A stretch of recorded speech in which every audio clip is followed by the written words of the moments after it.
dari kursi ke tanah. Tidak jauh. Karena dia sadar diri bahwa mulai dari Allah, berhenti di Allah. Ketika berhenti di Allah, mereka hanya minta kepada Allah, ya Allah, buat dunia saya hasanah dan buat akhirat saya itu hasanah. Dunia saya baik, akhirat saya baik. Dunia saya tentram, akhirat saya tentram. Terjadilah permintaan keseimbangan. Rabbana atina fid dunya hasanah wa fil akhirati hasanah wa qina azabannar. Kita selain menjadi produsen alhamdulillahirabbil alamin, tampil menjadi ar-Rahman ar-Rahim kepada orang. Pak, Bu, saya tanya Bapak Ibu, suka dengan orang Kristen?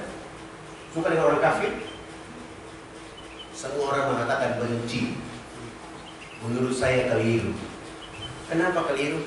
Orang kafir itu adalah lahan dakwah bagi orang Islam. Orang kafir itu lahan dakwah bagi orang Islam. Orang kafir itu lahan dakwah bagi orang Islam membuat kebaikan. Bahkan Nabi mengajarkan doakan mereka supaya dapat hidayah. Kenapa? Kalau mereka kita tidak ajari mereka tentang Islam, ajari mereka tentang menyembah kepada Allah, nanti di yaumil qiyamah mereka bilang Allah sungguh tidak adil. Kenapa tidak adil? Karena orang Islam tidak mengajarkan kami tentang Islam. Maka tugas kita datangi orang Islam, cerita kepada mereka bahwa yang kalian menyembah itu salah, keliru.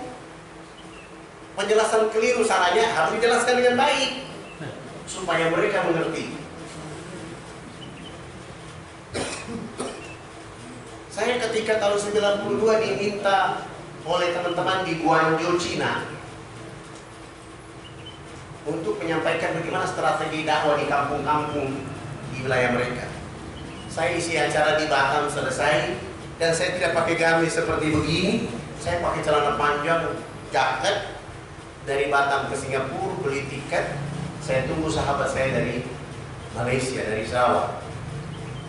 Begitu dia datang turun, saya lihat begini dia pakai gamis putih-putih, serban di lehernya 50 cm, imamahnya tinggi 30 cm. Kami duduk berpelukan, terus dia bilang, saya belum pernah ajak antum makan, maka sekarang tugas saya mengajak antum makan. Dia bawa saya, kami pergi makan, dia bayar semua. Kami duduk makan, lalu saya bilang sama ini sahabat saya namanya Abdul Muthalib, saya bilang, Ustaz, kenapa kita tidak pernah berdakwah di atas pesawat? Dia bilang sama saya, ente gila. Kenapa antum bilang anak gila? Udah pesawat di atas pesawat orang kafir semua. Saya bilang itu udara punya Allah. Kalau tidak ada dakwah, Allah jatuhkan pesawat. Apa kata beliau? Gak usah kita bahas dakwah. Urusan sekarang makan. Akhirnya kami tidak bahas dakwah. Bicara makan selesai, minum, duduk. Saya tanya sudah beli tiket? Sudah check-in? Sudah. Dapat seat nomor berapa? Seat nomor 23E. Dia tanya saya, Ustaz saya dapat seat 5E. Kan bilang mungkin ada panggilan. Penumpang Guangzhou ke Singapura, Guangzhou silakan naik pesawat. Alhamdulillah. Begitu saya masuk seat 5E, seat 5F laki-laki, seat 5D laki-laki, aman. Walaupun dia Yahudi, kafir, tapi sama-sama laki-laki. Begitu Abdul menuju seat 23E, sudah ada di sampingnya perempuan Cina tidak pakai jilbab karena masih kaum lucu.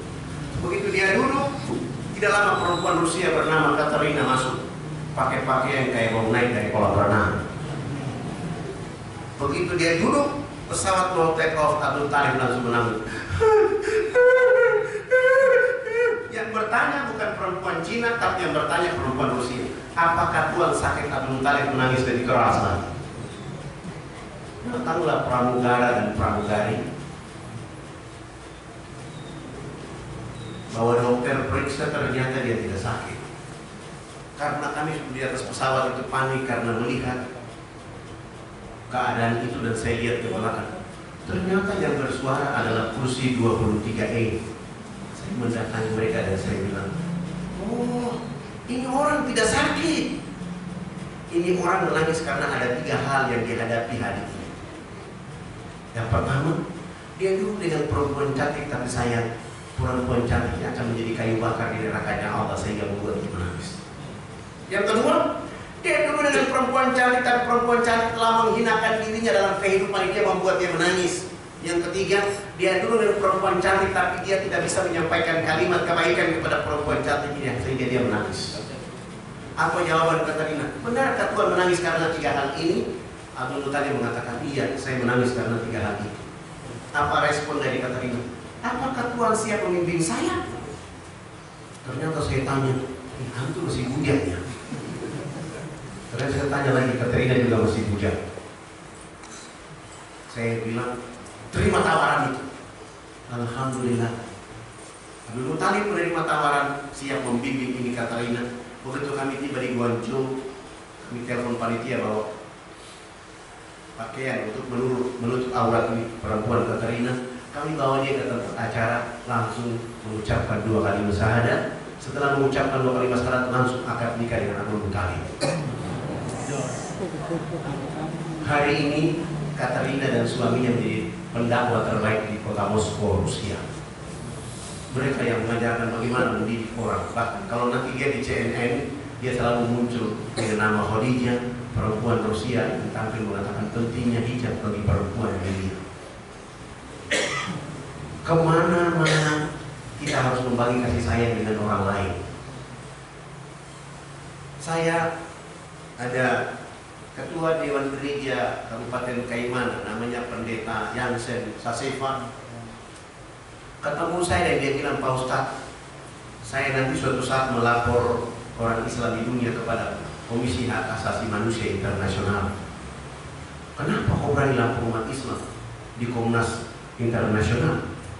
Umat Islam itu kalau sholat Jumat, sholat Tarawih, mereka dari rumah bawa sendal mereka sampai ke masjid, sendalnya mahal. Begitu dia keluar dari masjid, sendalnya hilang. Itu bukan melanggar hak asasi manusia. Salah, apa yang bilang itu salah. Orang Islam kalau ke masjid, kalau dia pulang sendalnya hilang, abang tahu nggak? Apa pendeta tahu nggak? Sendal itu akan menjadi saksi di surga bahwa ini orang pernah ke masjid. Jadi bukan hak asasi manusia. Dan kan orang Islam senang kalau sendal hilang di masjid. Yang menjadi masalah kalau sendal hilang di bar, itu masalah. Dan abang tahu nggak? Di Filipina itu orang masuk gereja pakai sendal mahal, begitu dia keluar dari gereja sendal dan kakinya hilang. Mana yang nggak bisa habis?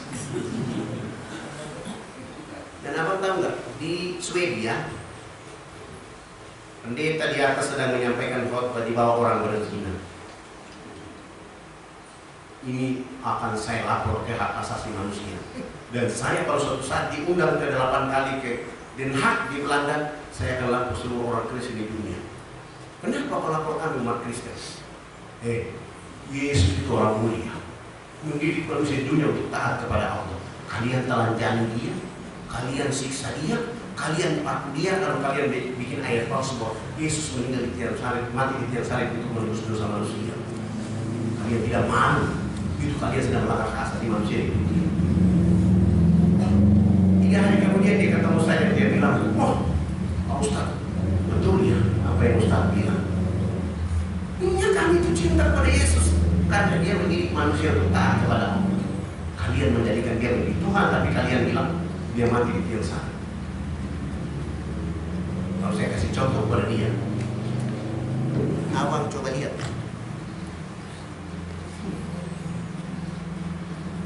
Itu kalian sedang buat kejahatan kepada manusia di atas dunia, tapi kalian tidak sadar. Kalian kemana-mana bawa salib, kalian itu penjahat. 3 hari kemudian dia bilang, Ustaz, saya sudah paham bahasa Ustaz. Bagaimana kalau hari ini saya ada Ustaz makan? Saya tidak mau. Kecuali saya yang bayar, saya mau. Kalau antum bayar, saya tidak mau. Kenapa kau tidak mau? Saya takut uangmu dari hasil jual babi pakai saya makan. Saya tidak mau. Padahal waktu itu saya juga tidak punya uang. Saya SMS santri, tolong bawa uang 1 juta ke restoran ini. Ada santri yang datang bawa uang. Kami tulis menu selesai, daftar makanan kami pesan begitu. Dia pergi, ini pelayan ini lagi menyiapkan makanan, ada pisang ambon di atas meja. Abang pendeta ini diambil pisang, dia kupas. Begitu dia mau kasih di mulut, saya tahan. Kenapa kau makan pisang pakai kupas? Abang itu makan pisang dengan kulit, nanas dengan kulit, rambutan dengan kulit, pepaya dengan kulit. Loh Ustaz, ini kita bicara kebersihan. Yang bicara kebersihan itu saya. Antum kan belum disunat kan? Kalau antum belum disunat, seluruh sesuatu di bumi antum makan dengan kulit. Jangan makan di kupat itu saya, kalau saya sudah disunat. Dia berpikir dia belum betul juga ya. Dialog ini 1 bulan kemudian dia bilang, saya boleh masuk di sana tapi jangan di Irian, nanti saya dibunuh oleh orang. Akhirnya kami bawa dia ke Jakarta, ada acara zikir akbar di Istiqlal. Saya bilang sama saudara yang Islamkan dia. Alhamdulillah, begitu dia masuk Islam, ada satu jamaah yang langsung kasih tiket dia pergi haji pada tahun itu juga. Dan saya kira kalau kita mengambil, kita menjadi rahmat buat orang lain, lakukan itu terus menerus. Lakukan itu dari waktu ke waktu. Kenapa kita lakukan itu? Kita punya mindset yang ketiga adalah kita akan berhadapan dengan Maharaja. Maharaja itu Allah Subhanahu wa Ta'ala. Maharaja itu mengawasi kita di atas dunia. Nanti Maharaja itu akan menilai kita pada saat hari pembalasan. Itu saja tidak cukup. Alhamdulillahirrahmanirrahim, Ar-Rahmanirrahim tidak cukup, Malik Yaumiddin tidak cukup. Kita harus punya sikap, attitude. Mental kita adalah mental iyyaka na'budu. Jangan berpikir wa iyyaka nasta'in, tapi iyyaka na'budu, hanya kepada Allah kita sembah.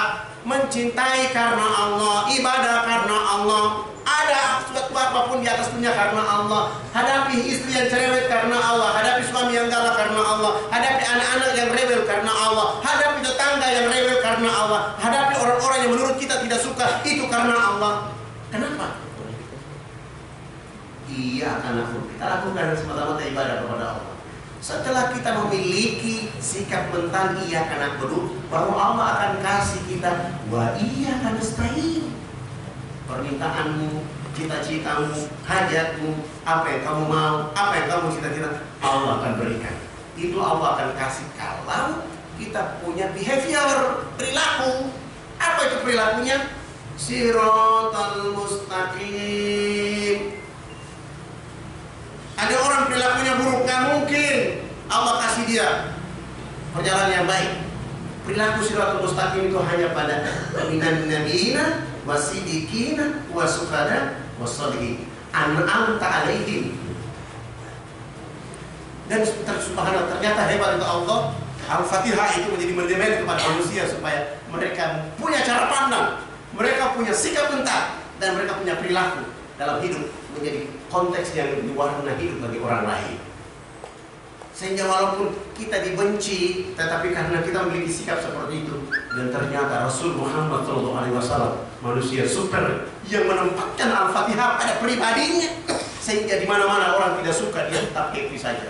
Dilempar oleh nenek tua dengan kotoran, tenang saja, damai. Sebelum saya tutup, pertanyaan terakhir kepada Bapak Ibu. Di suatu saat Bapak Ibu sedang duduk pagi hari pas hari libur, hari Sabtu atau hari Ahad, dengan suami dan anak-anak, dengan istri dan anak-anak di teras rumah, sedang sarapan pagi. Tiba-tiba ada orang dari luar pagar rumah, lapar, dia sudah 5 hari tidak makan, lalu dia mengatakan, Assalamualaikum Pak, Assalamualaikum Bu, saya lapar, sudah 5 hari tidak makan. Ibu keluar, bapak keluar, panggil dia masuk, bapak kasih makan selesai, kasih minum selesai. Begitu dia makan selesai, dia minum selesai, dia lempar bapak dengan ibu dan piring yang dia makan tadi. Kira-kira kalimat apa yang pertama keluar dari bapak itu?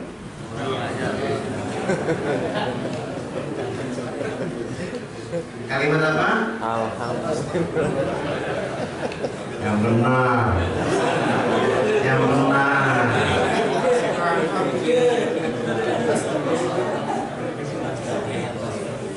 Orang yang punya kekuatan iman, orang yang punya Islam, orang yang berkarakter Al-Fatihah, dia akan mengatakan Alhamdulillahirabbil alamin. Terima kasih ya Allah, hari ini Engkau telah mengajari aku sebuah ujian yang paling indah. Lalu bilang kepada orang yang buang piring tadi, nah usahakan minggu depan datang lagi ya. Kenapa? Karena Pak, Bu, Ibu belum tentu, Bapak belum tentu dalam kamar tidur setiap pagi, belum tentu Bapak mendengar kalimat dari Ibu, Assalamualaikum Pak. Belum tentu Ibu mendengar kalimat Assalamualaikum Bu di pagi hari dalam kamar tidur. Tapi lihat, dia gara-gara lapar, dia dari tempo rumah kita mengatakan Assalamualaikum Pak.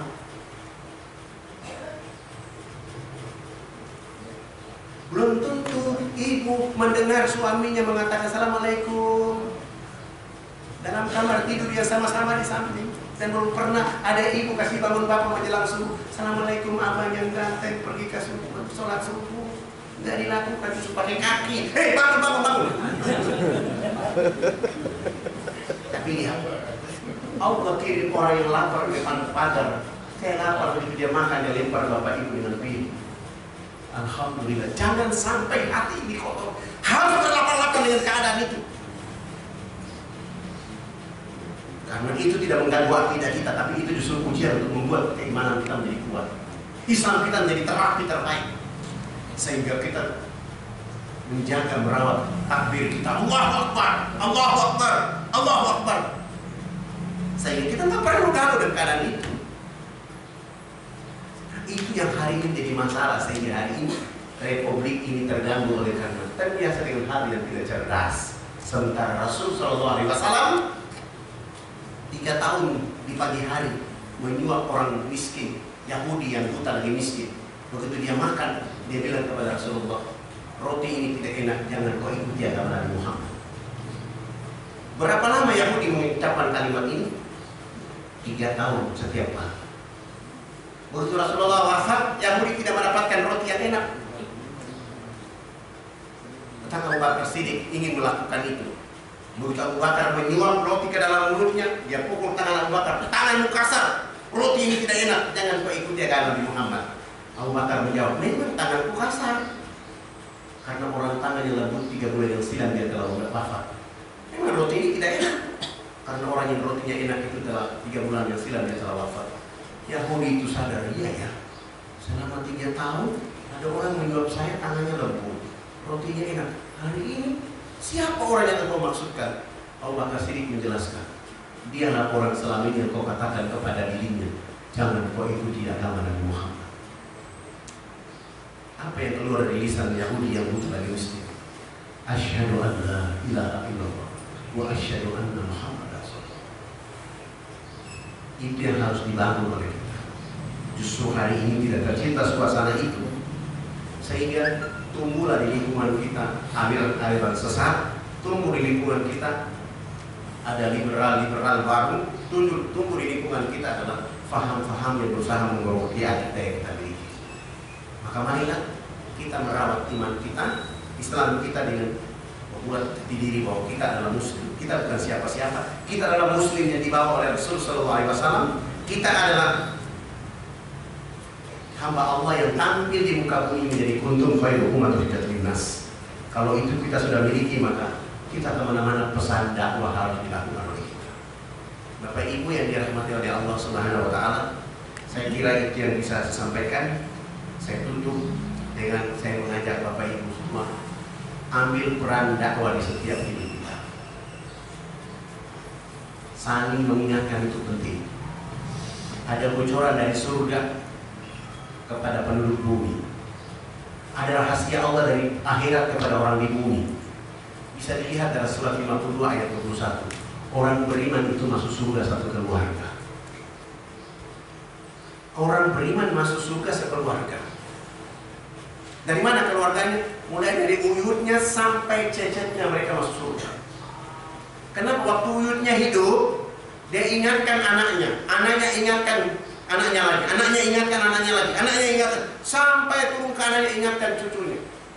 Begitu meninggal dunia, Allah kasih mereka di surga kakeknya uyutnya di lantai 1, kakeknya di lantai 2, dia sendiri cucu ini di lantai 7 surga. Dia tanya sama Allah, benarkah kami masuk surga satu keluarga? Allah bilang benar. Dan mana keluarga saya? Turunlah kau di lantai 1 surga, lantai 2 surga, lantai 3 surga, lantai 4 surga, lantai 5 surga, dan lantai 6 surga. Mereka ada di sana. Apa jawaban anak ini kepada Allah yang cucu kepada Allah? Ya Allah, kalau itu saya tidak layak di lantai 7 surga. Sebaiknya saya turun bersama mereka di lantai 1, lantai 2, lantai 3. Allah bilang tidak boleh. Kalau turun ke lantai 1, lantai 2, lantai 3, lantai 4, lantai 5, lantai 6, jemput mereka bawa ke lantai 7 untuk bersama engkau di surga. Karena waktu mereka di dunia saling mengingatkan. Itu yang bisa disampaikan Fadlan pada pagi hari ini.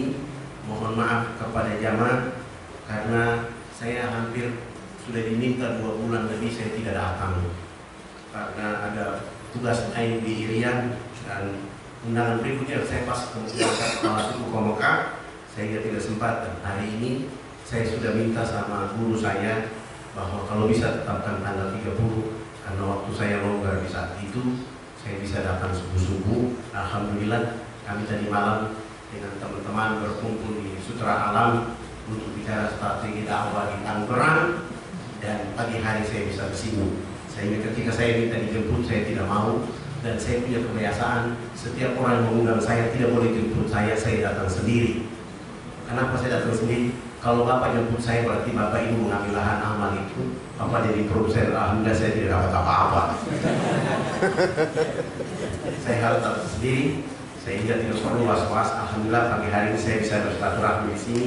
Mohon doa agar kami terus berjuang di Irian. Kami punya target 2025 nanti 3.500 anak Irian menjadi penghafal Quran. Kalau mereka sudah menghafal Quran, maka kekuatan Islam mereka akan tumbuh dengan kuat. Kekuatan Islam tumbuh dengan kuat, yang pasti kekuatan NKRI pun tumbuh dengan pasti. Dengan kekuatan itu sehingga menjaga hubungan antara Indonesia Timur, Indonesia Tengah, Indonesia Barat menjadi bangsa yang besar. Walaupun hari ini orang bilang Ustadz Fadlan bukan Ustadz NKRI, Ustadz yang curang kepada NKRI, saya jawab saya orang NKRI karena saya bicara kemana-mana, bicara Indonesia dengan Islam yang baik dan benar. Saya kira itu saja, mohon maaf lahir batin. Subhanallah bihamdika asyhadu an la ilaha illa anta astaghfiruka wa atubu ilaik. Wassalamualaikum warahmatullahi wabarakatuh. Waalaikumsalam warahmatullahi wabarakatuh. Alhamdulillah, jazakallahu khairan kepada Ustaz Fadlan yang telah menyampaikan